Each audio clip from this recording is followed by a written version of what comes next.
원문 직역과 해설 성경. 창세기 1장 1절. 태초에 하나님이 하늘들과 땅을 창조하셨다. 이 구절은 모든 창조의 시작을 알립니다. 태초는 시간의 시작을, 창조는 전능하신 하나님의 능력을 드러냅니다. 히브리어 동사 바라 창조하다는 오직 하나님만이 주어가 되어 사용할 수 있는 단어입니다. 여기서 하나님은 무에서 질서를 세우시는 분으로 우주의 기원과 하나님의 주권을 강조합니다. 2절. 땅은 혼돈하고 공허하며 어둠이 깊음의 표면 위에 있었고 하나님의 영이 물의 표면 위에서 움직이고 계셨다.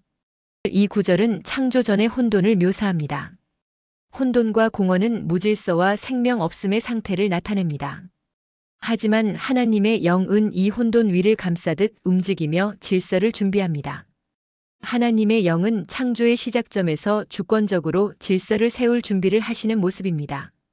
모든 것은 아직 형태가 없지만 하나님이 그것을 다스리고 계시다는 선언입니다. 3절. 하나님이 말씀하시기를 빛이 있으라. 그리고 빛이 있었다. 하나님의 창조의 첫 명령이 바로 빛입니다. 빛은 어둠 속의 질서를 상징합니다. 하나님은 말씀만으로도 존재하지 않던 빛을 창조하셨습니다. 이 빛은 단순한 물리적 현상을 넘어서 생명과 구원의 상징으로 신학적으로도 큰 의미를 가집니다. 말씀으로 이루어지는 창조의 권능이 여기에 선포됩니다. 4절. 하나님이 빛을 보시니 그것이 좋았다. 하나님이 빛과 어둠을 나누셨다. 하나님은 빛의 선함을 인정하시며 질서를 위한 첫 번째 구분을 행하십니다. 빛과 어둠의 구분은 창조 세계의 기초적인 질서를 세웁니다. 하나님의 좋다라는 평가키 토브는 창조의 선함과 하나님의 완전한 계획을 드러냅니다. 하나님은 혼돈을 넘어서 모든 것을 좋다고 선언하시는 분입니다. 5절. 하나님이 빛을 낮이라 부르시고 어둠을 밤이라 부르셨다. 저녁이 되고 아침이 되니 첫째 날이었다. 하나님은 명명하심으로써 창조 질서를 완성하십니다. 이름을 붙이는 것은 통치권과 주권을 나타냅니다. 또한 저녁이 되고 아침이 되니라는 반복 구절은 유대 전통의 하루 순서를 보여주며 하나님의 창조 질서의 리듬을 드러냅니다. 첫째 날은 빛과 어둠의 구분으로 시작된 창조의 첫 발걸음입니다. 6절. 하나님이 말씀하시기를 궁창이 물 가운데 있게 하여 물과 물을 나누게 하라. 하나님은 물의 혼돈을 궁창으로 나누시며 공간을 창조하십니다. 히브리어 라키아는 펴다, 두드리다의 뜻으로 고대 근동에서는 돔처럼 펼쳐진 하늘을 상징했습니다. 이 구절은 우주를 구성하는 공간의 경계를 만드는 하나님의 통치를 드러냅니다. 질서 없는 물의 바다를 둘로 나누어 하늘과 땅의 경계를 설정하신 하나님의 계획을 보여줍니다. 7절. 하나님이 궁창을 만드시고 궁창 아래의 물과 궁창 위의 물을 나누셨다. 그대로 되었다. 말씀은 곧 실현됩니다. 하나님은 궁창을 실제로 만드시고 위에 물구름과 수증기과 아래의 물바다와 강을 질서 있게 나누셨습니다. 여기서 그대로 되었다는 말은 하나님의 말씀의 절대적 권능을 강조합니다. 하나님은 말씀하시는 대로 이루시는 창조의 주권자이십니다. 8절. 하나님이 궁창을 하늘이라 부르셨다. 저녁이 되고 아침이 되니 둘째 날이었다. 궁창에 하늘이라는 이름이 주어지면서 질서가 완성됩니다. 이름은 존재의 의미와 역할을 부여하며 하나님의 소유권을 나타냅니다. 둘째 날은 하늘이 자리 잡은 날로 위아래의 세계가 분리되어 세상의 틀이 완성됩니다. 이로써 하나님의 창조는 점차적으로 질서와 구분을 더해갑니다. 9절. 하나님이 말씀하시기를 하늘 아래의 물들은 한 곳으로 모이고 마른 땅이 드러나라. 그리고 그대로 되었다. 이 구절에서 하나님은 바닷물과 육지를 나누시는 두 번째 구분을 행하십니다. 혼돈을 상징하는 물은 한데 모여 경계를 형성하고 땅은 생명의 터전으로 드러납니다. 하나님의 말씀은 단순히 질서를 세우는 것을 넘어 생명이 자랄 땅을 마련하는 창조의 근본을 담고 있습니다. 10절. 하나님이 마른 땅을 땅이라 부르시고 모인 물을 바다들이라 부르셨다. 하나님이 보시기에 좋았다. 하나님은 육지를 땅, 물을 바다로 명명하시며 이들의 본질과 역할을 정하셨습니다. 이는 하나님의 통치 아래 피조 세계의 조화로운 관계를 상징합니다. 하나님의 좋다라는 선언은 창조 질서가 완벽하고 선하다는 것을 확인합니다. 창조는 하나님의 목적 안에서 아름답게 자리 잡습니다. 11절. 하나님이 말씀하시기를 땅은 풀, 씨 맺는 채소, 종류대로 열매 맺는 나무를 내라. 그리고 그대로 되었다. 하나님은 땅에 생명력을 부여하십니다. 식물은 먹이 사슬의 근본이자 생명 순환의 시작입니다. 종류대로 씨앗을 맺게 하는 창조 질서는 무질서를 넘어 생명과 번성을 약속합니다. 이 구절은 창조의 지속성과 하나님의 공급을 약속하는 본문이기도 합니다. 12절. 땅이 풀, 씨 맺는 채소, 종류대로 씨 가진 열매 맺는 나무를 내니 하나님이 보시기에 좋았다. 땅이 하나님의 말씀에 순종하여 생명을 내기 시작했습니다. 씨앗을 맺는 식물과 나무는 단순한 장식이 아니라 땅 위의 생태계를 구성하고 유지할 중요한 역할을 합니다.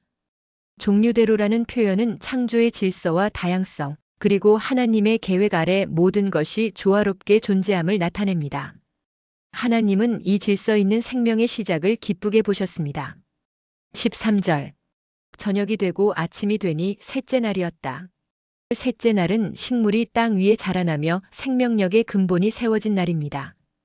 저녁이 되고 아침이 되니라는 반복은 하나님의 창조가 규칙적이고 질서 있는 방식으로 진행됨을 나타냅니다. 이 표현은 생명의 주인이 하나님이심을 계속해서 상기시켜 줍니다. 14절.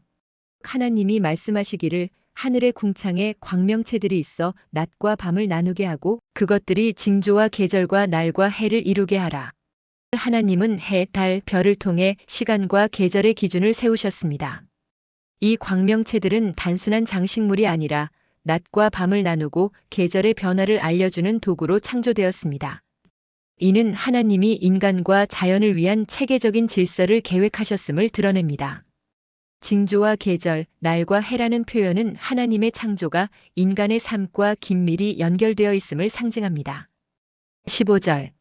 또 그 광명체들이 하늘의 궁창에서 땅을 비추라. 그리고 그대로 되었다. 하나님은 광명체가 단순히 하늘에 머무는 것이 아니라 땅을 비추도록 명령하셨습니다.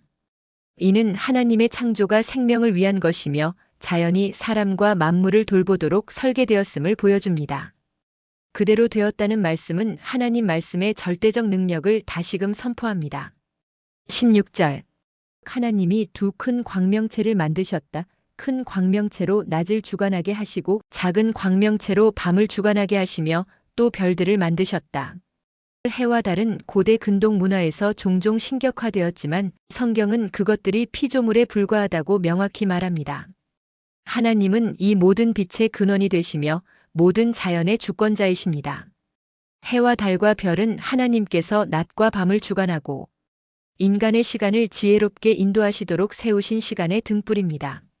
17절. 하나님이 그것들을 하늘의 궁창에 두어 땅을 비추게 하셨다. 하나님은 광명체들을 단순히 창조하셨을 뿐 아니라 하늘에 배치하셨습니다. 이는 하나님이 창조를 주도하실 뿐 아니라 창조된 질서가 제 위치에서 목적을 다하도록 다스리시는 분임을 보여줍니다. 빛은 어둠을 몰아내며 하나님의 창조 질서가 땅 위에서 계속 유지되도록 합니다. 18절. 낮과 밤을 주관하게 하시고 빛과 어둠을 나누게 하셨다. 하나님이 보시기에 좋았다.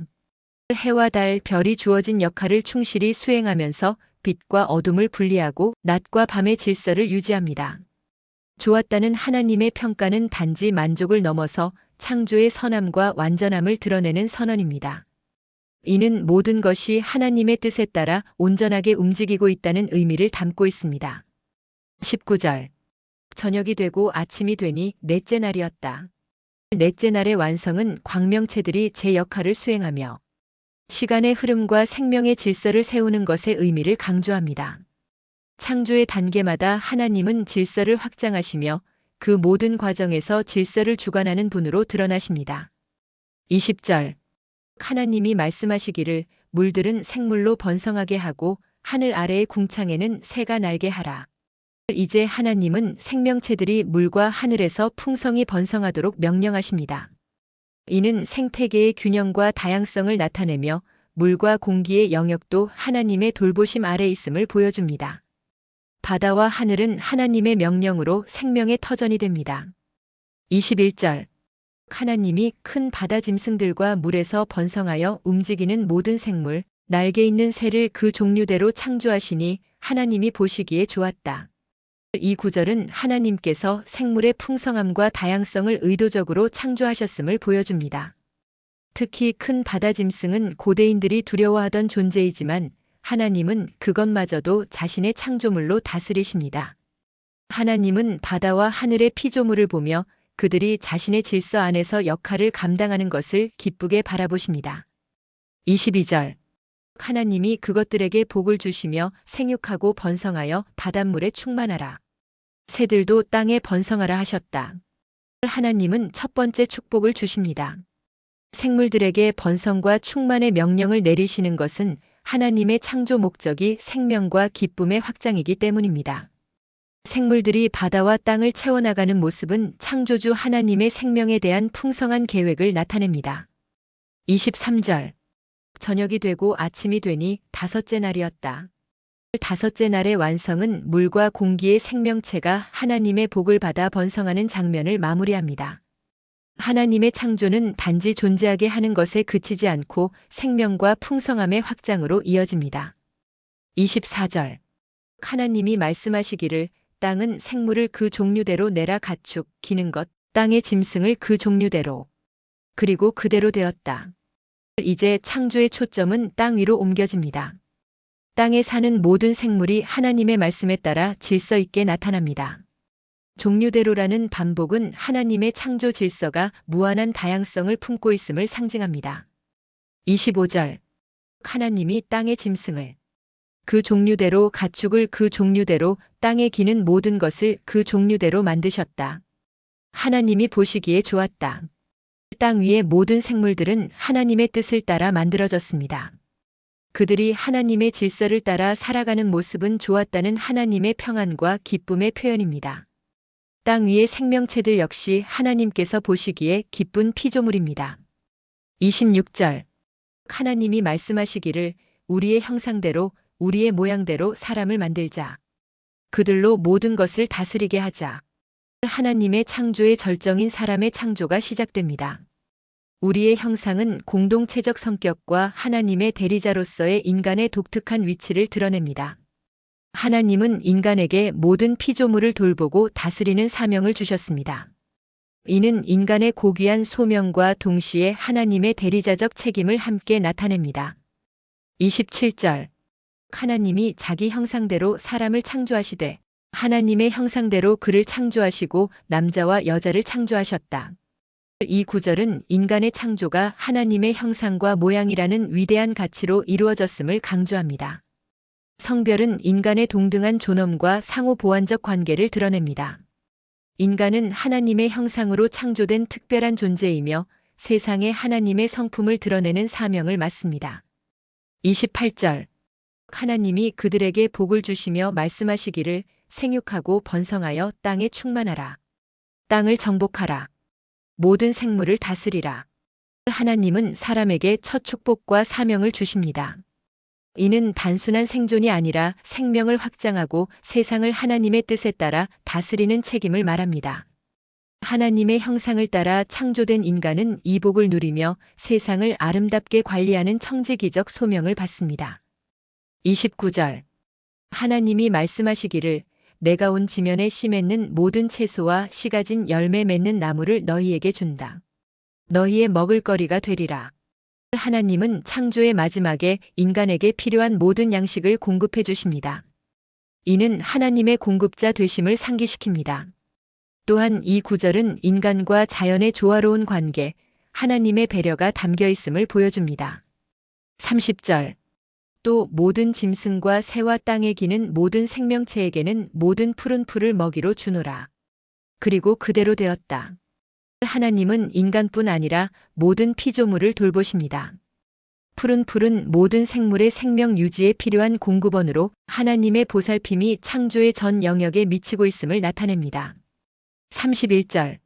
하나님이 지으신 모든 것을 보시니 보시기에 심히 좋았다.